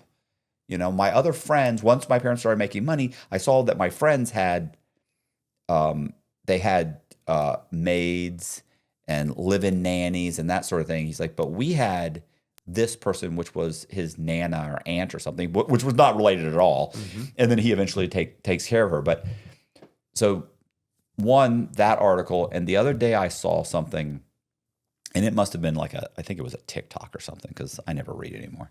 So it was a TikTok, and it was talking about domestic slavery. And it was two people that had come over from Africa or something. And after they came over, and they were both doctors. Oh, they were charged. That's right. They were charged recently. Both these people were charged. They were both doctors. They became doctors in the United States. They then brought over two young girls, with the promise of, and these girls are like in their teens or something, bring them over, saying they were going to sponsor them and help them become citizens, immediately take their passports and keep them in the house as domestic slaves. And this went on for years and years. And then eventually, somehow or another, they escaped or got word out, and the police come in, investigate, and they arrest the parent or the mother and the husband and wife doctors. They arrest them, and they were charged recently. Wow. And then they was talking about how this is the form that slavery has taken in the United States. Like, this is domestic slavery. But what's funny is it's foreigners that are doing it. You know what I'm saying? Like, because they know how vulnerable. I remember one more thing, and we'll get right back to yours. This is I have a buddy, Donovan Davis. Donovan Davis's dad he's Jamaican. He's actually Indian. So I don't know if you know this, but in Jamaica, they brought over lots of Indians as slaves. But they would work in the house because they have the good hair. They're still black, but they have the good hair. So they would put them in the house. So you have a large population in Jamaica of Jamaicans that are actually 100% Indian. So that's Donovan. Donovan's 100% Indian, but he'll talk that the way they talk the Jamaican. He could do both back and forth. What do they call it? There's a name for it. It's hilarious when he does it. But his father, when he came over here, he came over and was kind of sponsored by another Indian. And so the guy, they fill out the paperwork, they send it. And he's not allowed to work, by the way. When you come over initially, you can't work. So I don't know what the United States government's thinking. Like, this guy's coming over here to become a citizen. And you won't let him work? You won't let him work. Like, how do you think he's going to survive? Same thing, remember Juan? Like, Juan wasn't allowed to work. Like, he's working. People are paying him cash. He's like, but like, I don't know how they think I'm surviving. They're like, well, you're not working, are you? No, I'm not working. But he's like, how do you think I'm fucking living here? Yeah. You know, he's like, so you have to lie to them and find somebody that'll pay you cash. So that's what's happening with Donovan's father. So like 2 years, he's working as a mechanic in a mechanic shop owned by an Indian. 2 years go by. One day he goes into the office to grab some paper and something, and he's looking for the paper or pencil or something to write something down. And he opens a drawer and looks down and sees an envelope with his name on it. And he's like, it's Doug, it's under some stuff, but you recognize your name immediately. Yeah. Just happen to see a corner of it and opens it up and looks at it and what the fuck is this? Opens it up, realizes it's dated like a year and change earlier. Opens it up. He's a citizen. Oh, wow. You've been a citizen for over a year, but this guy's paying him $3 or $4. He's so minimum wage at the time. Let's say it's $6. He's paying him like $3 cash or $2 cash. When he's a mechanic and minimum wage is like $6, he's paying you $3. And for a mechanic, you should be making at that time $12, $15. Yeah. Why would I possibly let you know you're now a citizen? I mean, they're living in like the spare room in the garage. Donovan, his mom, and Donovan are sleeping.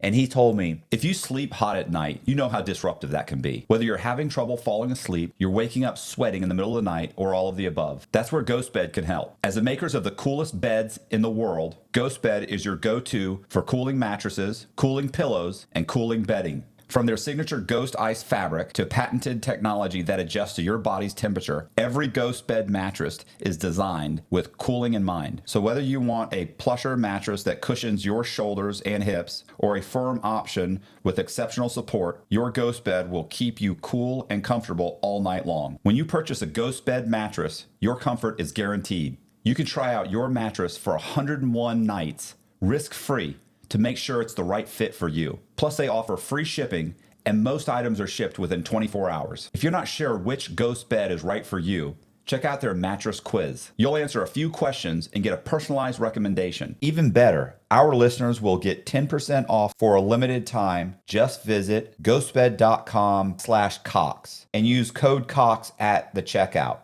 That's ghostbed.com/Cox and use code Cox for 10% off site-wide. They used to go to KFC and get the 3-piece meal. He said my dad would get the breast. My mom would get the whatever it was, and he would get the thing. That's what they would. That was one of their big spending meals, was going to KFC and getting the 3-piece meal. Wow. He's like, this went on for forever. He's like, so his father, he said, just lost it on the guy. Went in, screamed, hollered, but how much can you really do at this point? Yeah. So, but yeah, like it's horrific what a lot of foreigners will do to their own people. Yeah. I got one more example. Can I give one more example? Okay. My other example is, and listen, your regular American people, we're pieces of garbage too. So I want to, we're equal. This is just my experience. And I think I've mentioned this before. I've told Jess a couple times because poor Jess, my wife, hears my stories over and over again. It's so sad. Yeah. And she'll sit there and I can see it in her face now. I'll get to the point where I can start to see it in her face and I'll go, have I told you this before? Yeah, this is about the third time. She says, it's okay. It's a good story. Tell me the story. This is when I was on the run. So I was on the run and I was building houses because fraud's not a full-time job. I have to do something, right? So I'm buying lots, I'm building new houses, and we built a new house. And the roofers are Mexicans. So one day I'm at my house and somebody knocks at the front door and I go and open and there's a couple of Mexican guys there. And I kind of recognize them, right? Like I remember seeing these guys like months or a week or two ago, 3 weeks ago, whatever. And I'm like, yeah, what's up? And they don't speak English. They put me on the phone. They're like, and then the person on the phone is like, okay, they're asking when you're going to pay. And I go, when am I going to pay for what? For the roof. The roof, they put on a roof 3 weeks ago. You haven't paid. They want to know when they can get paid. And I'm like, oh no. And I went, no, I didn't hire them. They work for the guy that put on the roof who owns the company. I paid whatever his name is, Juan. I paid Juan. And they're like, no. Juan said you haven't paid him. That's why he can't pay them. And I went, oh, okay. I'm going to take care of this right now. So I'll stay on the phone and I call Juan, put him on speaker and say, Juan, I paid you 3 weeks ago. I paid you whatever it was. And keep in mind, the prices back then are vastly different, right? Yeah. Let's say it was $4,500. So I paid you $4,500. Oh, yeah. And he was about to put on another roof for me. So I've already paid you, right? Did I not pay him full? Yeah, you paid him full. And I said, okay, well, tell that to your two guys that are here that are telling me that I didn't pay you. And next thing you know, they're going nuts on each other. You got two phones and these guys going crazy and everything. He said, okay, misunderstanding. They're going to come right now and get paid. Misunderstanding. I'm sorry. Yeah, okay. So then they go, oh, okay. And they leave. Maybe 2-3 weeks later, I see these guys again. He's got them on the roof. He's got like constantly got 6 or 8 guys that are kind of, And so this time I'm supposed to pay him. So they're wrapping up the roof, and I can tell they're wrapping up the roof, right? They're done in an hour. So I'm pulling up, and I'm supposed to pay them, and I pull up, and as I pull up, I beep the horn. I tell these guys, come down, and they come down the ladder. Good for you. And I walk over, and I said, watch this. And I pull out, and I hand him however many thousands, couple $1,000s, or I write him a check, whatever it was. Boom, like that. That's it. I paid you, right? Like that's it. You're paid in full for that roof. It's paid for. And I hand him the thing, and he's like, yeah. And he's looking and looking. As soon as I took like a step, handed it to him, step back, they start screaming at each other. I don't think he ever paid him for the other roof. But they're just livid. But I mean, that's what happens. And I realized too, because I had another guy who was picked up trash. He was a garbage guy. It was funny too, because he had a couple dumpsters. His name was Fat Mike. Fat Mike was pretty cool, to be honest with you. He was massive. I don't think I've ever seen anybody as big as Fat Mike. But Fat Mike on Friday nights would come and he'd pick up a check, right? He'd pick up garbage and stuff. And he had almost a different outfit every Friday night when I would see him. And it wasn't every Friday night. Maybe months would go by before you'd see him. But you see him when he would come in. And I mean, he had... I don't want to... Possibly the gaudiest, most horrific outfits I've ever seen. And we're talking about like, it's all an American flag outfit with, fuzzy thing on it. He had a hat. And Fat Mike was huge. Fat Mike had a wife and a Puerto Rican girlfriend that he had kids with. They were in 2 different houses. He had 2 trucks. I mean, he made he made a ton of money. He's keeping these chicks, and he had a different. Sometimes it was a completely 100% baby blue outfit. Sometimes it was the American flag. Sometimes it was, it was Louis Vuitton with big Louis Vuitton that damn well that's not a Louis Vuitton. Okay, they didn't make that outfit for you. That's all fake stuff. But everything would match. It was ridiculously gaudy. And I used to tell him, I'm going to start taking photos. I probably have. I think I did take 1 or 2 photos. I was told him I'm going to do a whole book called the mini outfits of Fat Mike. And he was like, you should do it, man. So Fat Mike, one time, same thing happened. I had a guy that happened to live in one of my rooming houses that called me up and said, yo, man, I don't have the rent. My boss hasn't paid me, but you could get him to pay me. And I said, how? Who's your boss? He goes, I work for Fat Mike. So what do you mean I didn't pay you? Oh, bro, he goes, you don't understand. This is what he does. Because he knows we really can't go anywhere else. And these were just black guys, right? But he also knows that they're all getting some kind of subsidy. They're all getting some check from the government. So he pays them cash. But what he does is he constantly shorts them. Yeah. And he would short them and short them and short them when it got so much and they were $1,000 or so behind. And they really pushed to, you have to pay. And he'd give them a little bit. He buys them lunch. He owes them $500 or something. He gives them a $200. That's all I got. Okay, well, you still, yeah, I got you next week. And the next week comes, he gets until they get like $1,000 or $2,000 behind. Then they get pissed and they start screaming at him, you owe me $2,000. Then he just says, get out. I know you can't call the cops. Yeah, that's the problem right there. Yeah, you can't call the cops. You're either wanted, you got warrants, or who are they going to believe? Me or you? You've never gotten a check from me. There's nothing that says you even work for me. What are you going to do? File with the Better Business Bureau? None of this applies to me. And he's a big guy. So, well, and it's a big problem now with people knowing that they're going to get deported. If anybody even finds out they're here without papers now, you can exploit that even further. Yeah.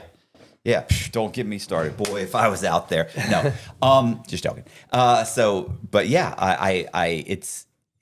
but it's amazing how these guys would do this to their own people.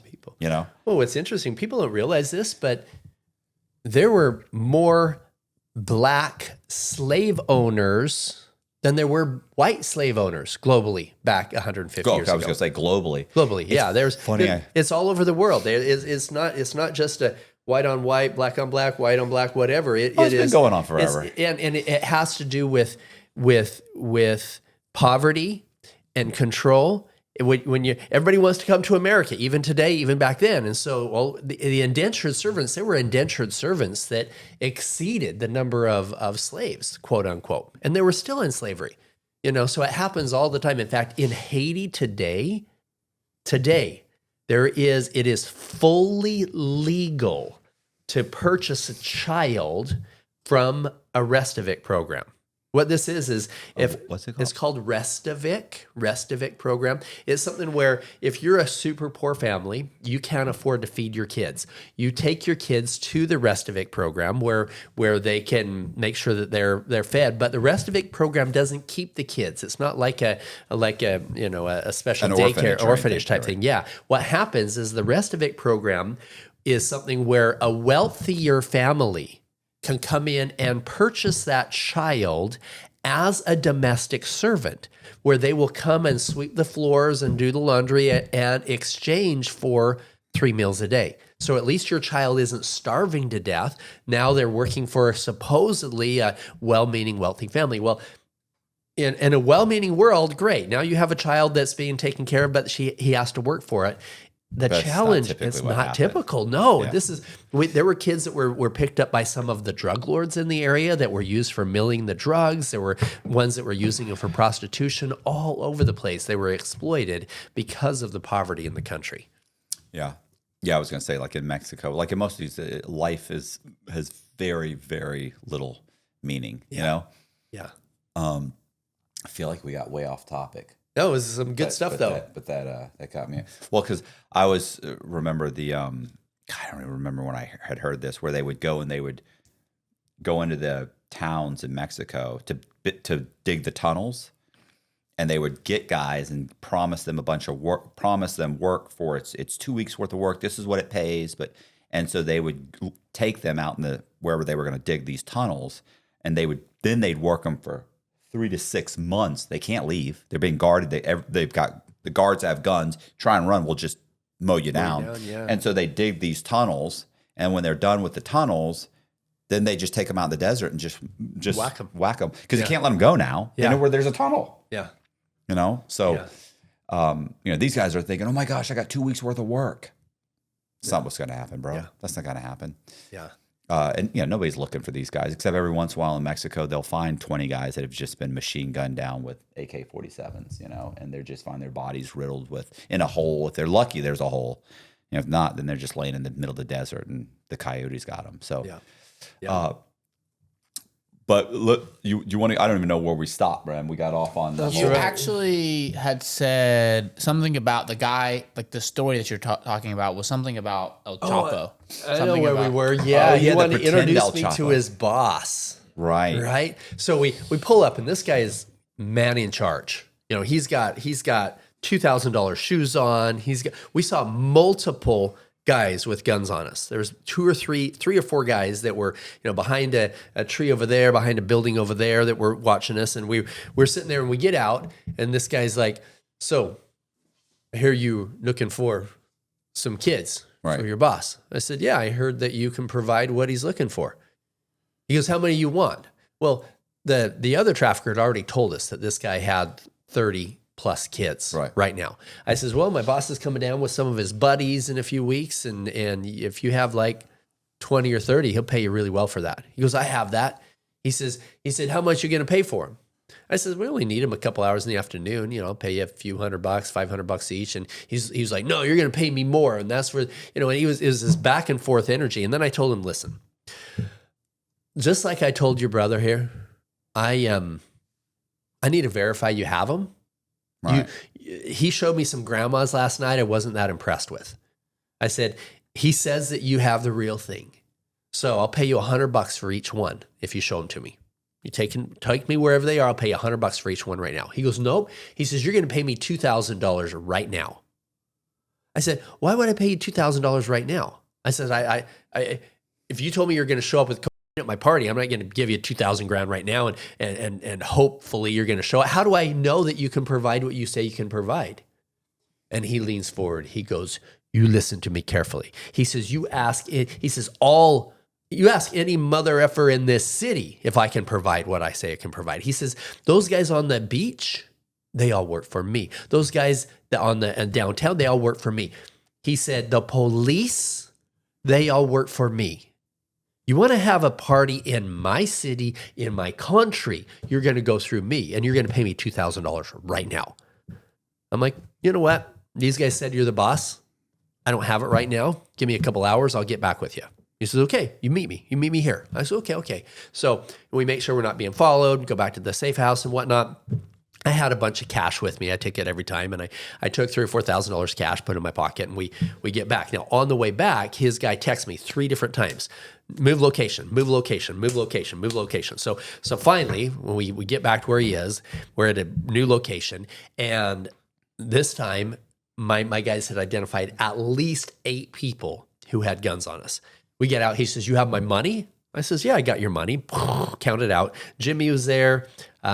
Joseph was there. Had a couple of our guys who had done a bunch of undercover missions. And I do all the cash out to him. He goes, okay.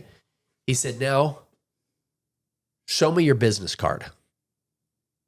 I'm like, okay. So I pull out my undercover wallet and I had a Pulse Stone. He was vetting me. Mm-hmm. I had already been somewhat vetted the day before at the strip club, right? So he's like, show me your business card. So I take it out and I've got a real card. Mm-hmm. I've got Pulse Stone on there. I have a fake address, a fake phone number, all of this stuff, email, website, everything.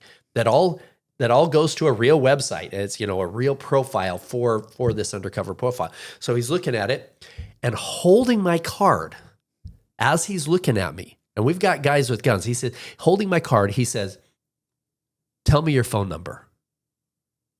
Now, if I didn't have that fake phone number memorized like that, mm-hmm.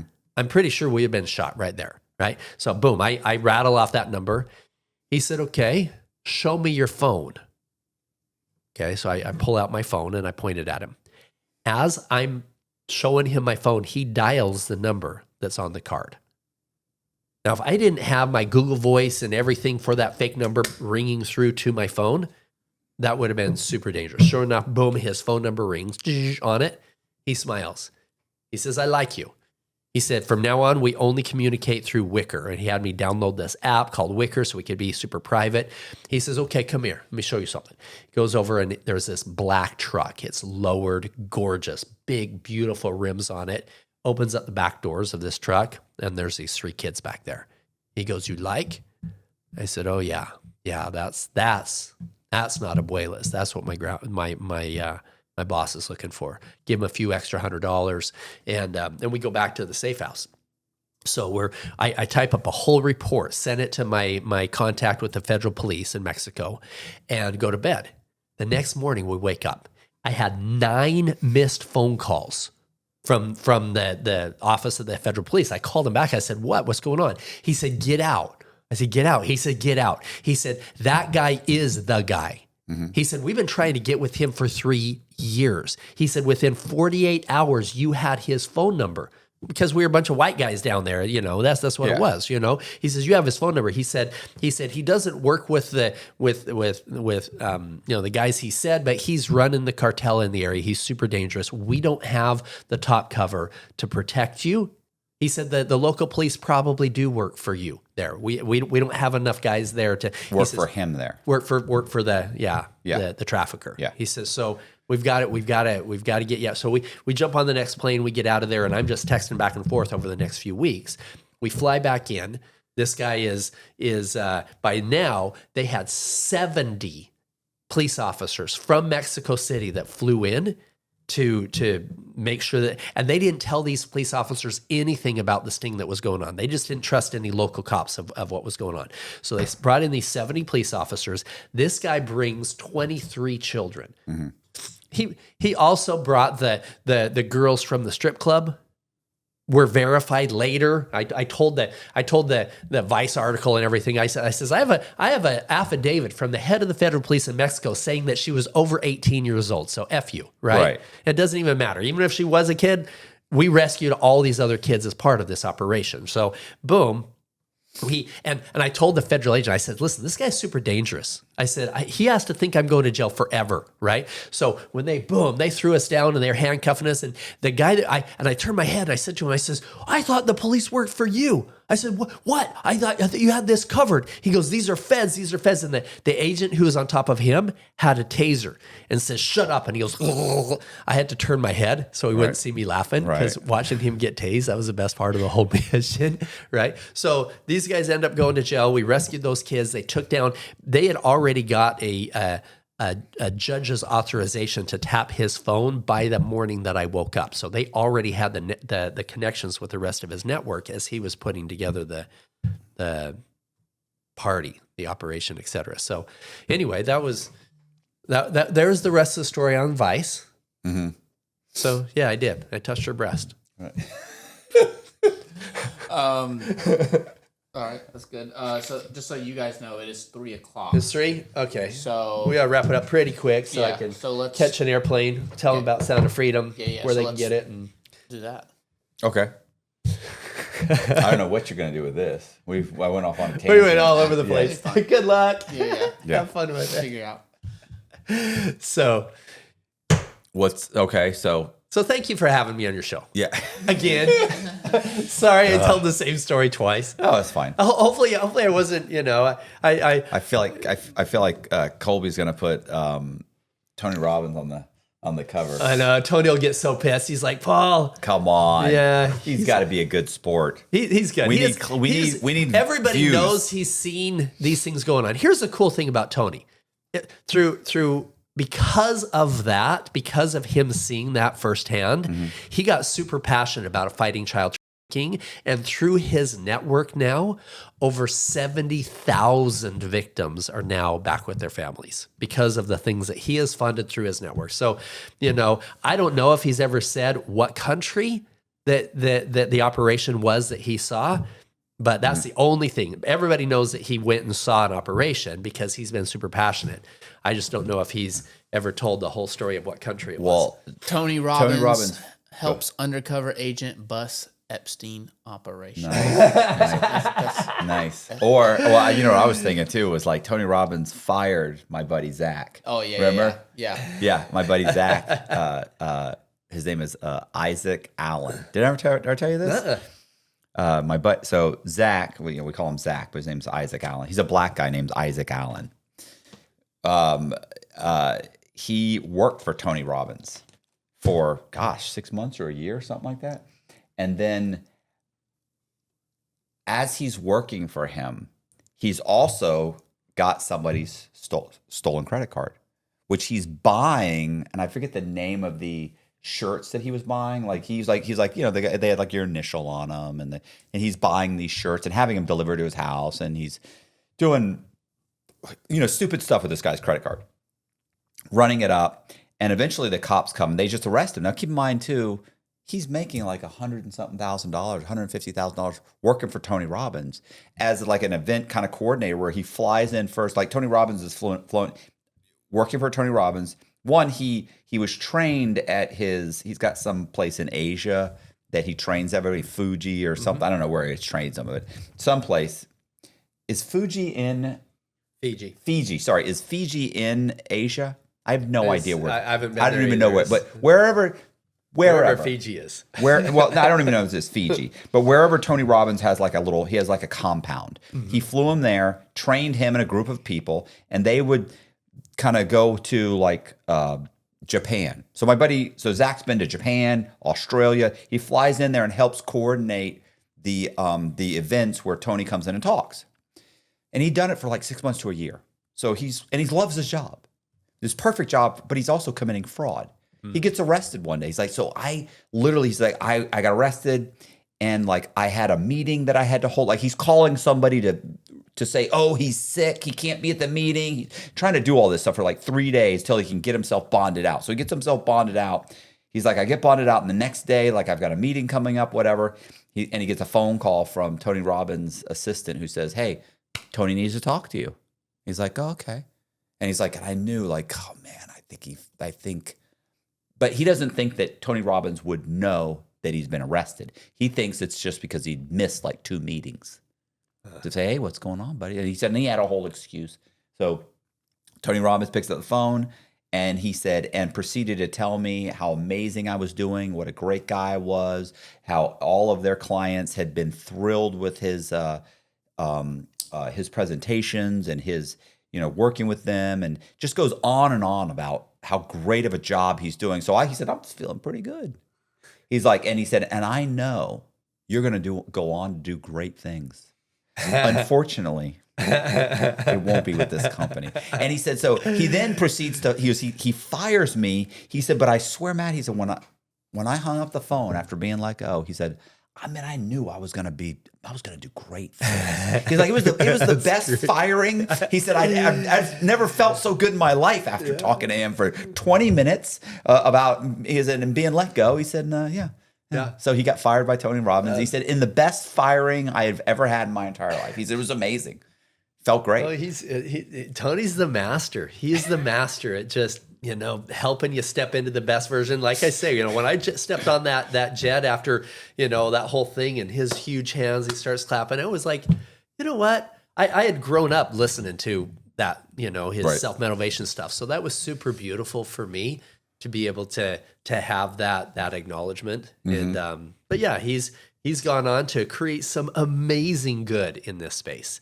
He went on and was a executive producer in a new movie, the City of Dreams, that talks about exactly what you were saying earlier about this domestic slavery here in the United States, that you're bringing these people in who have these dreams to be here in the U.S. and then all of a sudden they're in this horrific situation. So yeah, together, all of us as influencers is what's going to make the biggest difference. Here's the sad thing.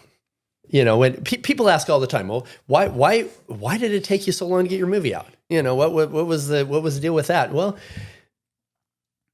if you think that Epstein really hung himself, I've got a bridge in Brooklyn to sell you, right? No, if a lot of this stuff on a high level is used as blackmail and manipulation.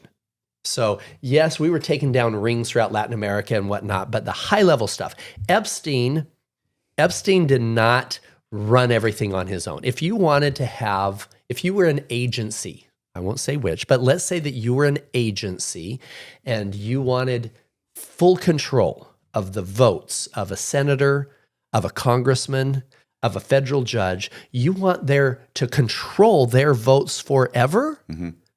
You get them on film at an Epstein Island with a 12-year-old. You get them on film with any of those things, you control them forever, right?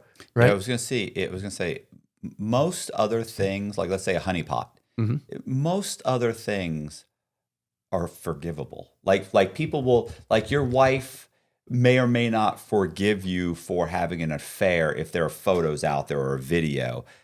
There are some things that are just, you making a racist comment.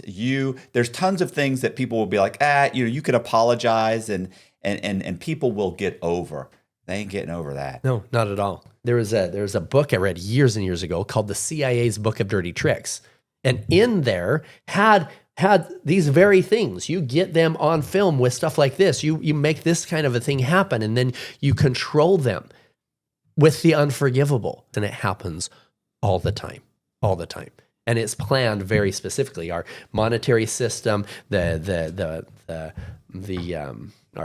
media, all of it is controlled. And even when our movie came out and everybody wanted to see it because we took it to the people by the people, right? We have my money and other high wealth investors that put it together. And then even when it came out, we had a grassroots movement with good people that were all part of social media that were pushing it out. It was, if you weren't on a somewhat conservative social media platform, you didn't even hear of Sound of Freedom. It was the #1 independent film on the planet, and you didn't even hear it because it wasn't mentioned at the Oscars. It wasn't mentioned on any of the big media channels. Nothing. I mean, we beat out Indiana Jones and Mission Impossible. We beat those out of the gate, and crickets. Nobody even talked about it. The only way you heard it was by good people saying you need to go see this movie. So now, go get my book, guys. This is The Sound of Freedom. If you don't remember the name of the book, just think about the movie. The movie's Sound of Freedom. This is The Sound of Freedom. They're probably going to sue me over that, but bring it. My attorney said we're good. So there's like 100 books called The Sound of Freedom. Yeah, I was going to say you can't patent that. You can't patent a name. Yeah. I had to make sure that the lettering was a little bit different. I was going to say you can patent. You could come out with a book right now called Star Wars, right? Yeah. But you can't use the same font because that can be patented and so trademarked. Yeah, so we had a whole bunch of stuff around that, and this is the Child Liberation series. So this has got a lot of stuff that parents can use to keep their kids safe. A lot of stuff on situational awareness and reading a room and knowing the signs to look for in your kids, etc. Goes through some of the rescue missions on the one on the island in Colombia, stuff in Haiti, and a bunch of others, etc. Takes the audience through an emotional journey that I did of personal growth transformation to say, okay, together we can fight this evil. There's a beautiful light at the end of the tunnel. Yes, the book is dark, but there's light right here. She's run into the light, not into the darkness. Dark cover. I was thinking about Stockholm syndrome, right? And because, my wife and I talk about some weird shit, by the way. So we were talking about in Nazi Germany, right? And I was saying that it's funny when people think about Nazi Germany and they think, oh, well, that I would never do that. Like that would never be me. They always see themselves as being in like the French underground fighting this. But the truth is, you'd have probably been rounding up Jews just like everybody else because the squads that were put together, they weren't like career soldiers. They were bookkeepers and shopkeepers and they were regular mind control. They were regular everyday people that would be put in these squads, trained for a few weeks, and then they'd go door to door knocking. You think, I would never do that. You would, because you're engrossed in this society and you're brainwashed, and it's kind of a Stockholm syndrome thing. And in the same way, I always think it's always like people think, oh, well, if I was ever captured or my daughter was ever captured, like she would fight constantly. She would get away. Would she? Remember Elizabeth Smart? This guy grabs her out of her room. I forget how old she was, 11 or 12. Yeah. He grabs her. He keeps her with him and his wife. And 6 months later or a year later, or maybe it was 2 years later. Was it 2 years? Let's say a couple years later, the police one day, for some reason, they question, they're homeless. They question the guy, the kidnapper and his wife. They see them together, and for some reason they're trespassing or something. They're like, hey, you're not supposed to be there. And they're having a conversation, and they run his ID, and they're talking to him. And one of the police officers keeps looking at Elizabeth Smart. Oh, this is my daughter. And they go, is this your father? And she's like, yeah, it's my father. Okay. And so they keep talking, but the police officer's like, I'm telling you right now, like that's that girl that's missing. I recognize her. So they pull her apart, away from them. She still denies it. She denies. She's like, that is my father. My name? He has a completely different name, birth date, everything. Swears up and down, that's my father. What are you talking about? And they're going, this is you. That's you. And she's going, that's not me. Argues, complains. It's not until they get her downtown, away from this guy, surrounded by police officers, that she and it still wasn't immediate. It still took time for her to finally go, okay, and she starts crying, oh my gosh, I'm Elizabeth Smart, because she was. Well, you know what's crazy? Syndrome. It wasn't even the 2 years, 2 weeks. So she was kidnapped in my neighborhood. Okay. She was kidnapped in Utah. That's where I grew up. Okay. Right. And so here's what was it 2 years? No, 2 years when that situation. You're exactly right. But her Stockholm syndrome kicked in immediately. So what was interesting? There was a guy that was watching some of the videos of some of our undercover work. And this guy said, oh, are you really rescuing those kids? Those 13, 14-year-olds, they look super happy to be at that party. And Elizabeth Smart was in the room. Right. And she turned to him. She's usually a little marshmallow. She turned to him and turned into a monster. She says, do you realize this? She said, I was raped. The first day I was kidnapped, I was raped 5 times. She says, then the next day, they took all of my clothes and tied me up just so that they would make me so that I wouldn't put up a fight anymore. And then every single day thereafter, I was raped a minimum of 2 times a day. She said, less than 2 weeks after I was kidnapped, less than 2 weeks, we were at a party and I was happy to be there, quote unquote. She said, I was scared for my life. I was scared for my parents. I was scared. She said, and I was in survival mode. This is what happens with these kids. She says, don't you tell me for a second that once we get those 12, 13, 14-year-old kids that were at that party with Paul, once we get them away from that they're not going to come back to recognizing who they are and live a normal life. And so, yes, it's scary how easy it is to manipulate those kids, what these traffickers do. All right. So anyway, thank you. You're welcome. Thank you for having me on again. I feel bad that I said the same story twice, but at least we said some other good things. We got some good stuff. We got some other. So I'm excited to read all of the comments on this one. They're calling me a prick again. Brutal. It'll be fun. It'll be totally brutal. Bring it, guys. I love you. Hey, you guys, I appreciate you watching the video. Do me a favor, hit the subscribe button, hit the bell so you get notified of videos just like this. Go into the description box if you want to buy the book, Sound of Freedom. Go there. There's going to be a link. Click on the link. It'll shoot you right to the website where you can buy the book. Really appreciate you guys watching. Do me a favor, share the video once again, and please consider joining our Patreon. It's $10 a month, and it really does help Colby and I make these videos. Thank you very much. See ya.